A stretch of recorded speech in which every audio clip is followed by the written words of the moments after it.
A Room with a View. Chapter 4, Fourth Chapter. Mr. Beebe was right.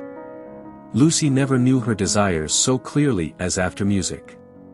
She had not really appreciated the clergyman's wit, nor the suggestive twitterings of Miss Allen. Conversation was tedious, she wanted something big, and she believed that it would have come to her on the wind-swept platform of an electric tram. This she might not attempt. It was unladylike. Why? Why were most big things unladylike? Charlotte had once explained to her why. It was not that ladies were inferior to men, it was that they were different. Their mission was to inspire others to achievement rather than to achieve themselves. Indirectly, by means of tact and a spotless name, a lady could accomplish much. But if she rushed into the fray herself she would be first censured, then despised, and finally ignored. Poems had been written to illustrate this point. There is much that is immortal in this medieval lady. The dragons have gone, and so have the knights, but still she lingers in our midst. She reigned in many an early Victorian castle, and was queen of much early Victorian song. It is sweet to protect her in the intervals of business, sweet to pay her honor when she has cooked our dinner well. But alas! The creature grows degenerate. In her heart also there are springing up strange desires. She too is enamored of heavy winds, and vast panoramas, and green expanses of the sea. She has marked the kingdom of this world, how full it is of wealth, and beauty, and war, a radiant crust, built around the central fires, spinning towards the receding heavens. Men, declaring that she inspires them to it, move joyfully over the surface, having the most delightful meetings with other men, happy, not because they are masculine, but because they are alive. Before the show breaks up she would like to drop the august title of the eternal woman, and go there as her transitory self. Lucy does not stand for the medieval lady, who was rather an ideal to which she was bidden to lift her eyes when feeling serious. Nor has she any system of revolt. Here and there a restriction annoyed her particularly, and she would transgress it, and perhaps be sorry that she had done so. This afternoon she was peculiarly restive. She would really like to do something of which her well-wishers disapproved. As she might not go on the electric tram, she went to Alinari's shop. There she bought a photograph of Botticelli's Birth of Venus. Venus, being a pity, spoilt the picture, otherwise so charming, and Miss Bartlett had persuaded her to do without it. A pity in art of course signified the nude. Giorgione's Tempesta, the Idolino, some of the Sistine frescoes and the Apoxiomenos, were added to it. She felt a little calmer then, and bought Fra Angelico's Coronation, Giotto's Ascension of St. John, some Della Robbia babies, and some Guido Reni Madonnas. For her taste was Catholic, and she extended uncritical approval to every well-known name. But though she spent nearly 7 lire, the gates of liberty seemed still unopened. She was conscious of her discontent, it was new to her to be conscious of it. The world, she thought, is certainly full of beautiful things, if only I could come across them. It was not surprising that Mrs. Honeychurch disapproved of music, declaring that it always left her daughter peevish, unpractical, and touchy. Nothing ever happens to me, she reflected, as she entered the Piazza Signoria and looked nonchalantly at its marvels, now fairly familiar to her.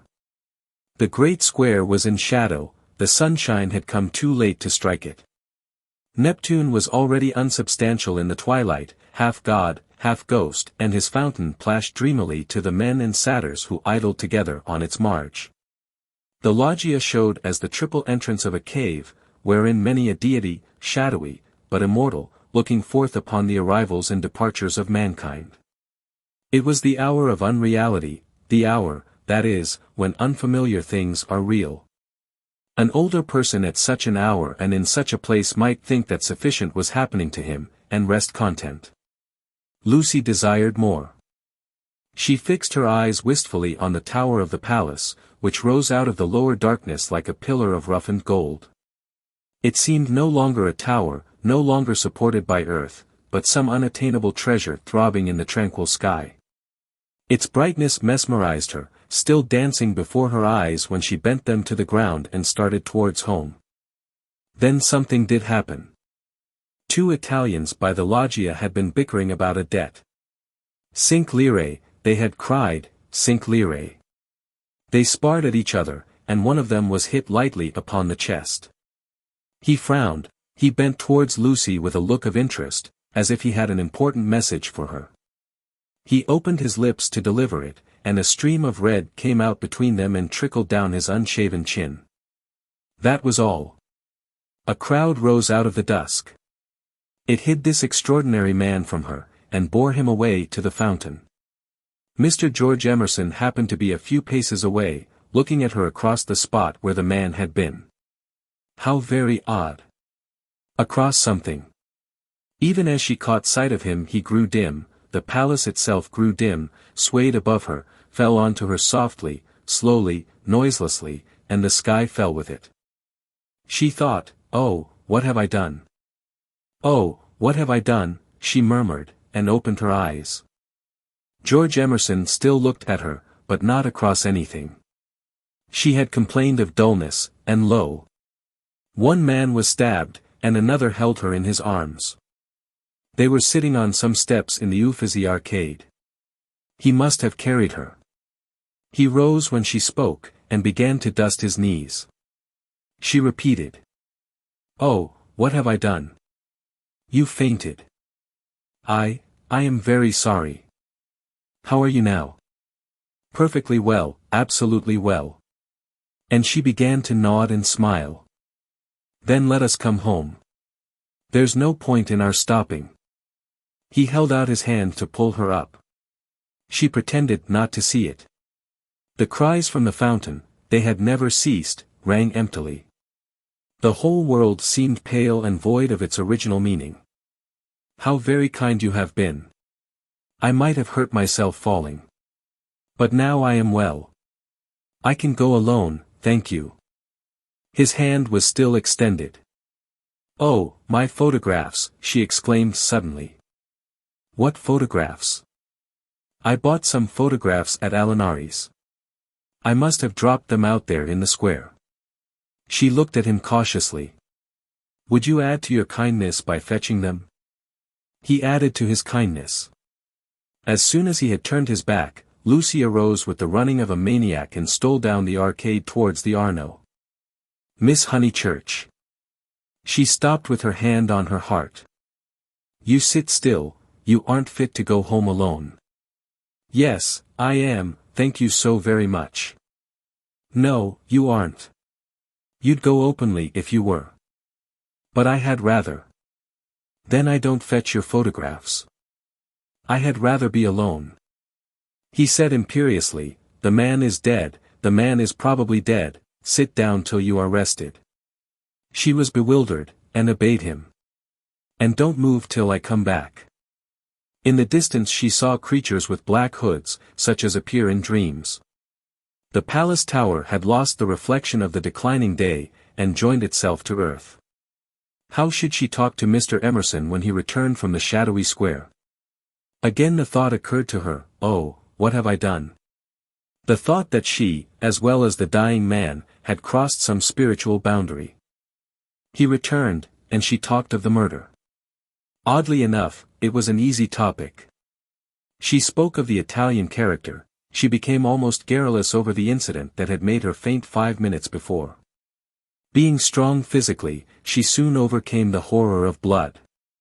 She rose without his assistance, and though wings seemed to flutter inside her, she walked firmly enough towards the Arno. There a cabman signalled to them, they refused him. And the murderer tried to kiss him, you say, how very odd Italians are, and gave himself up to the police. Mr. Beebe was saying that Italians know everything, but I think they are rather childish. When my cousin and I were at the Pitti yesterday, what was that? He had thrown something into the stream. What did you throw in?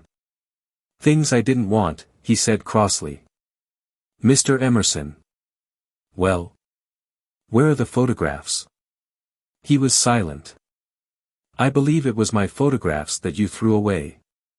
I didn't know what to do with them, he cried, and his voice was that of an anxious boy. Her heart warmed towards him for the first time. They were covered with blood. There. I'm glad I've told you, and all the time we were making conversation I was wondering what to do with them. He pointed downstream. They've gone. The river swirled under the bridge, I did mind them so, and one is so foolish, it seemed better that they should go out to the sea, I don't know, I may just mean that they frightened me. Then the boy verged into a man. For something tremendous has happened, I must face it without getting muddled. It isn't exactly that a man has died. Something warned Lucy that she must stop him.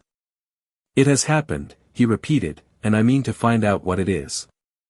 Mr. Emerson. He turned towards her frowning, as if she had disturbed him in some abstract quest. I want to ask you something before we go in. They were close to their pension. She stopped and leant her elbows against the parapet of the embankment. He did likewise. There is at times a magic in identity of position, it is one of the things that have suggested to us eternal comradeship. She moved her elbows before saying. I have behaved ridiculously. He was following his own thoughts. I was never so much ashamed of myself in my life, I cannot think what came over me. I nearly fainted myself, he said, but she felt that her attitude repelled him. Well, I owe you 1,000 apologies. Oh, all right. Anne, this is the real point, you know how silly people are gossiping, ladies especially, I am afraid, you understand what I mean. I'm afraid I don't. I mean, would you not mention it to anyone, my foolish behavior? Your behavior? Oh, yes, all right, all right. Thank you so much. And would you? She could not carry her request any further. The river was rushing below them, almost black in the advancing night. He had thrown her photographs into it, and then he had told her the reason. It struck her that it was hopeless to look for chivalry in such a man. He would do her no harm by idle gossip, he was trustworthy, intelligent, and even kind, he might even have a high opinion of her. But he lacked chivalry, his thoughts, like his behavior, would not be modified by awe. It was useless to say to him, and would you, and hope that he would complete the sentence for himself, averting his eyes from her nakedness like the night in that beautiful picture. She had been in his arms, and he remembered it, just as he remembered the blood on the photographs that she had bought in Alinari's shop. It was not exactly that a man had died, something had happened to the living, they had come to a situation where character tells, and where childhood enters upon the branching paths of youth. Well, thank you so much, she repeated, how quickly these accidents do happen, and then one returns to the old life. I don't. Anxiety moved her to question him. His answer was puzzling, I shall probably want to live. But why, Mr. Emerson? What do you mean? I shall want to live, I say. Leaning her elbows on the parapet, she contemplated the river Arno, whose roar was suggesting some unexpected melody to her ears.